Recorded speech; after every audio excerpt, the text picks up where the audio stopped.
And we are back. Well, this series isn't, but Madden is back. Madden 25, Los Angeles Rams franchise. The first of many, I hope, episodes to come, although this will be episode 0 technically. It's the pilot episode. Um, as you can see, no more Sean McVay. Tyree Spears is the new head coach. Sean McVay in this Madden universe decided, I'm going to retire and I'm going to be a family man. So, big ups to Sean McVay. However, this gives room for Tyree Spears to, you know, take over this team.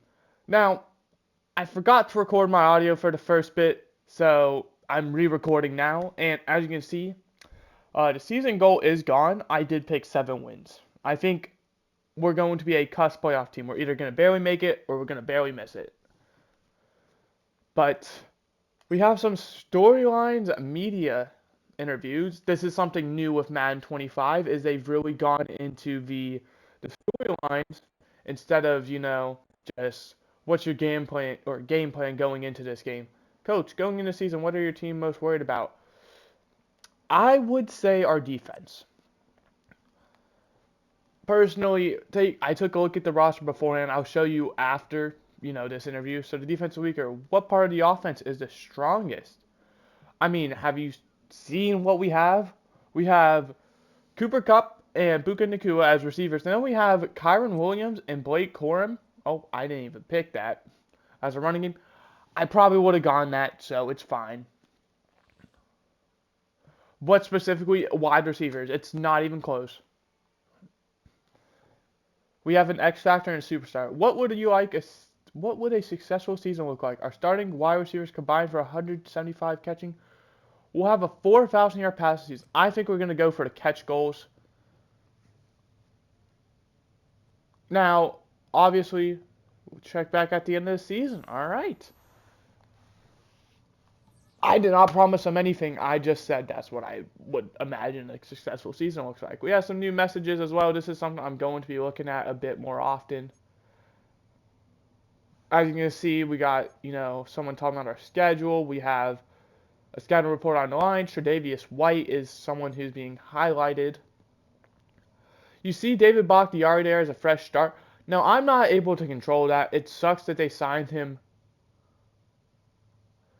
It says firing. That's not true, by the way. David Bakhtiari signs with the Falcons. I'm not able to control that, so it just kind of happened. But hiring assigned scouts, we're going to quickly show you like I promised.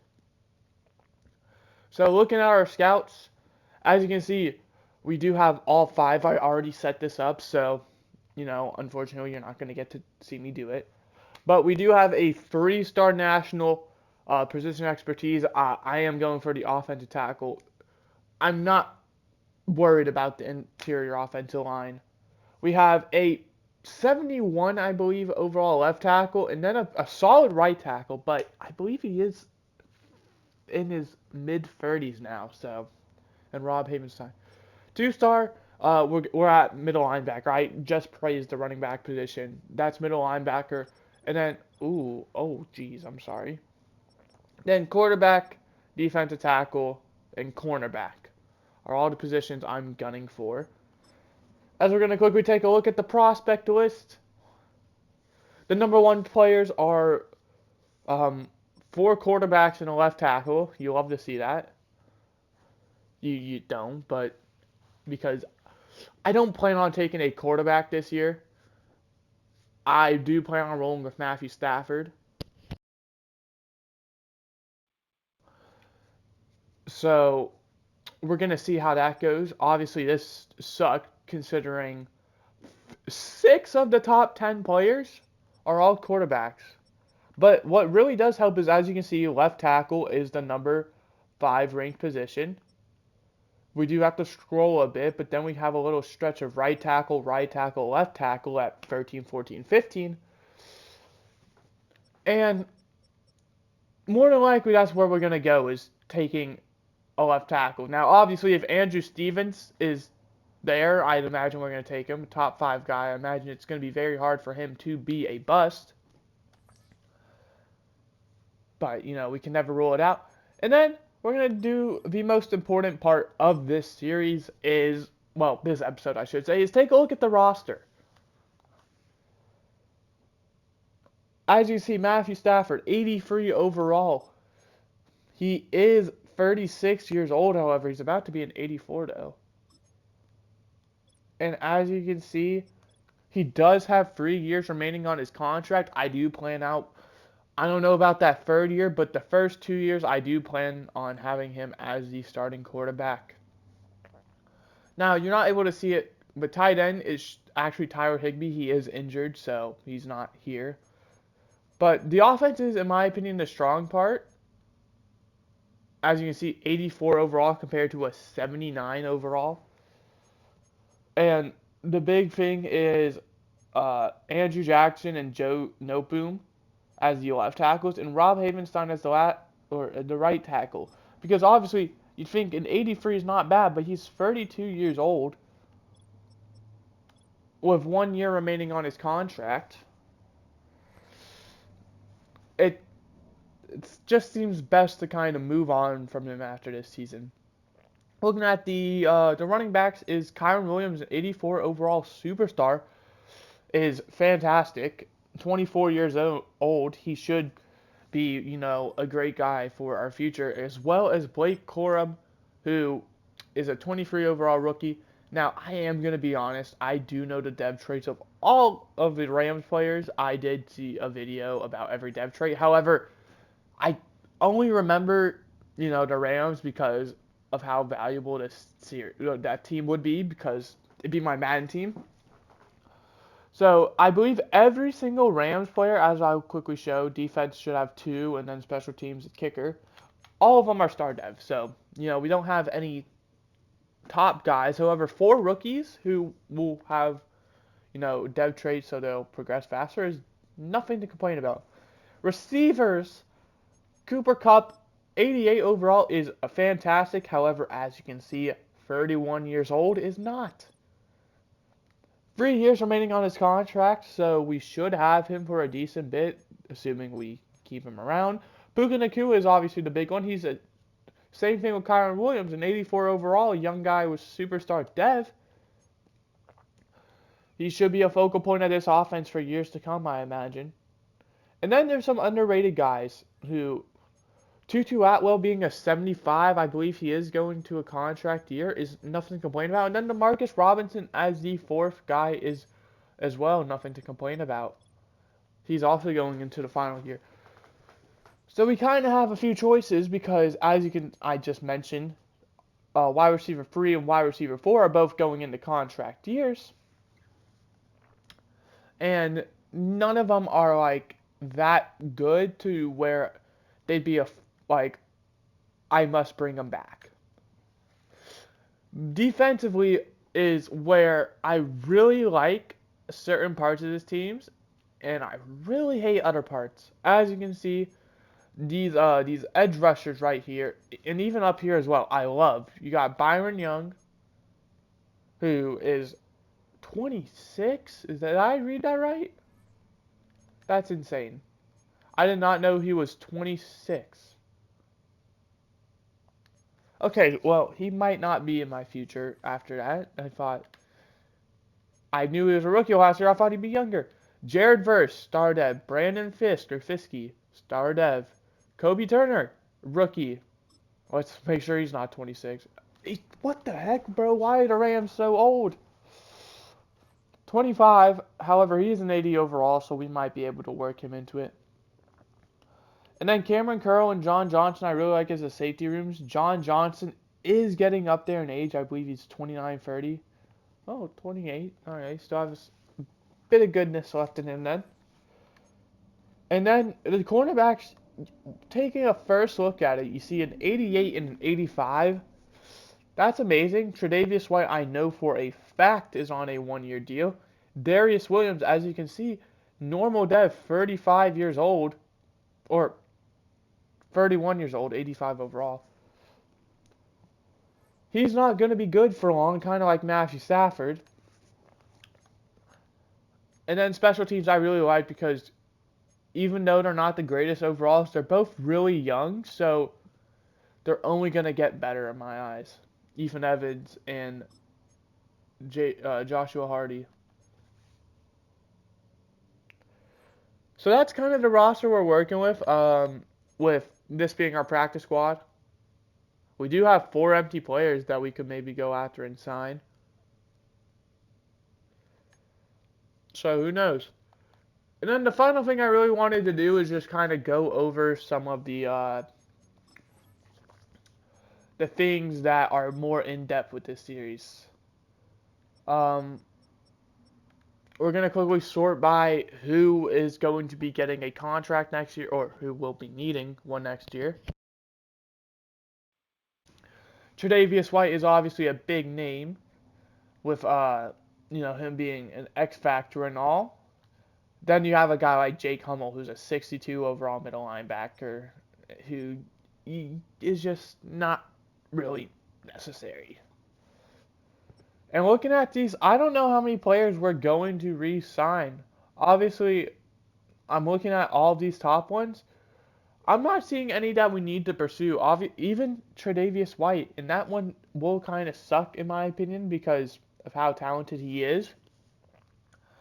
But I don't think he's necessary. And the first guy I'm really looking at as someone who I would be interested in re-signing is John Johnson.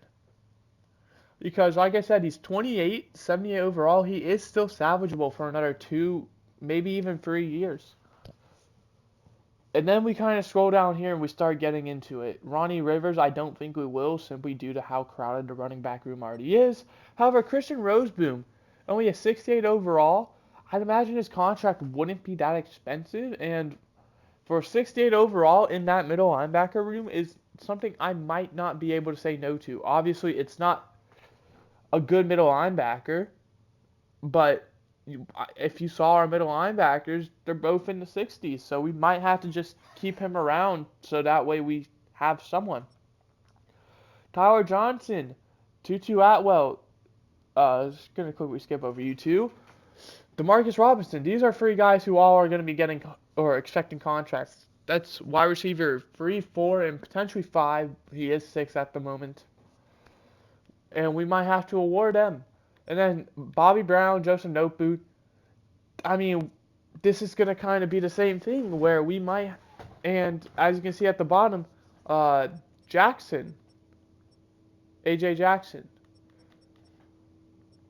These are kind of guys we might have to re-sign to the same reason of the middle linebacker. Not necessarily because they're good, but because we won't have anyone if we don't, so I'd rather not bank on the free agency class, and I would rather just re-sign these guys. Not to necessarily be our starters, just so in case there isn't anyone I feel, good about in free agency, or we're not able to draft the guys we want in the draft, that we have someone.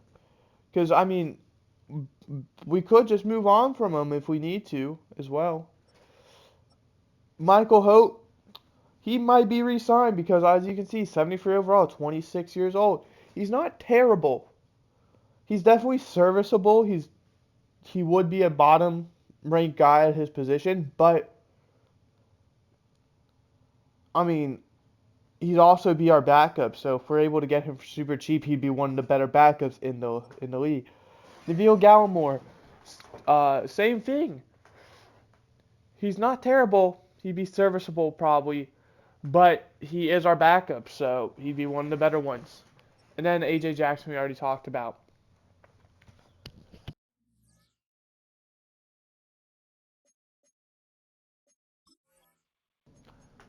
Now the final thing we're really going to do is look at the free agents because Trade Center, the trade block does not open up yet until week 2, since we started this, in the week 1 slot instead of in the preseason.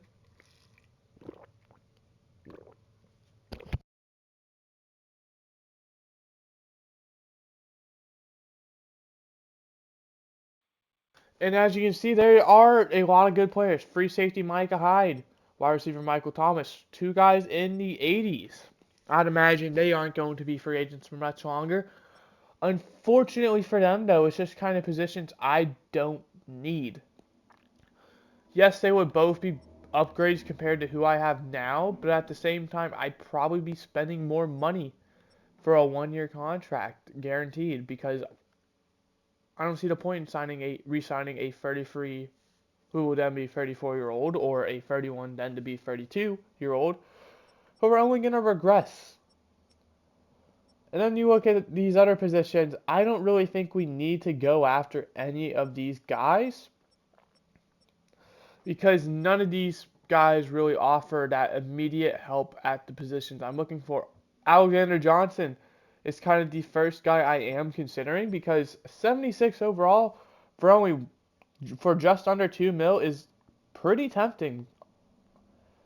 And we might have to do that. And then there was another player who I was looking at, and it had to do with D tackle. John Jenkins is not it, neither is Henry Anderson, but it's actually Linval Joseph. You look at these guys, I feel like they're a bit too expensive for my liking, and then you kind of have Linval Joseph, who is a scheme fit, and is someone who in real life has been a very good guy to kind of rely on, so he might be someone we end up signing in order to, you know, help us out because he would be the starting D tackle.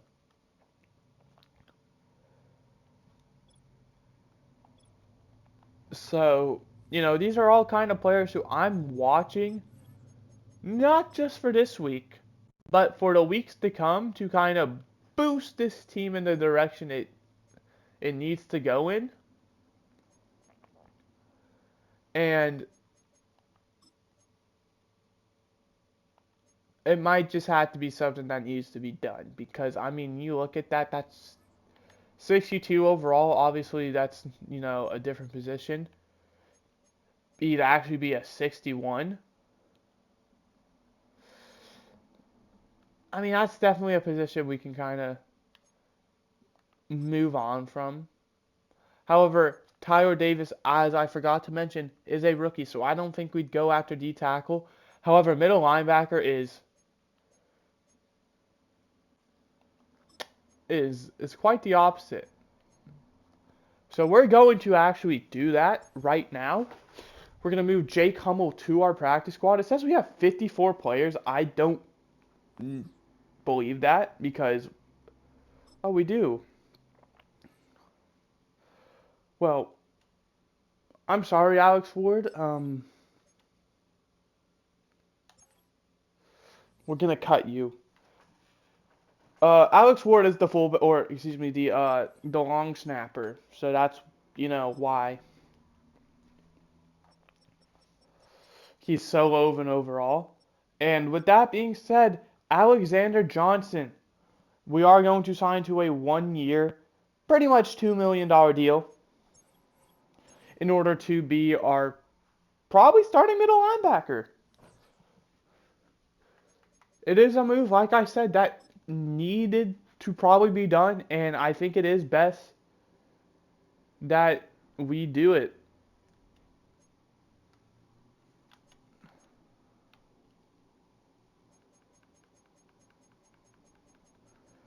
And I do want to quickly check our middle linebackers. We do have 5.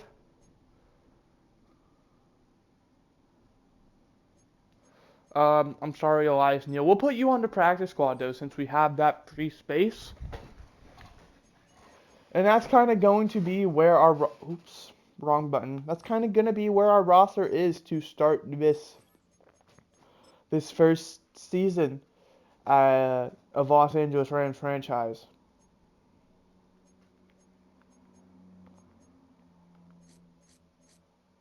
All the way up to the 1 spot. Now, with him, obviously, he's on a 1-year deal, as you can see. Apparently, he has been out of action for a few years, but for 76 overall is someone I would gladly bring in. He had a great season in Denver in 2020, a very solid one in 2019, but after that, it's kind of, ugh. So I think we're going to go ahead and give him this 1-year deal. He's been out of action for a few years. Let's see what he can do. And that is going to do it for this, well, episode 0, the kind of pilot episode. We'll quickly show where do you access schedule. There's all the week 1 games in case you're curious.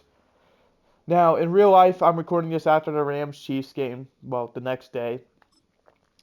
There's a chance the Ravens win that game. And that's the beauty of this is we're not judging off of real life, even if it's already happened. So, yeah.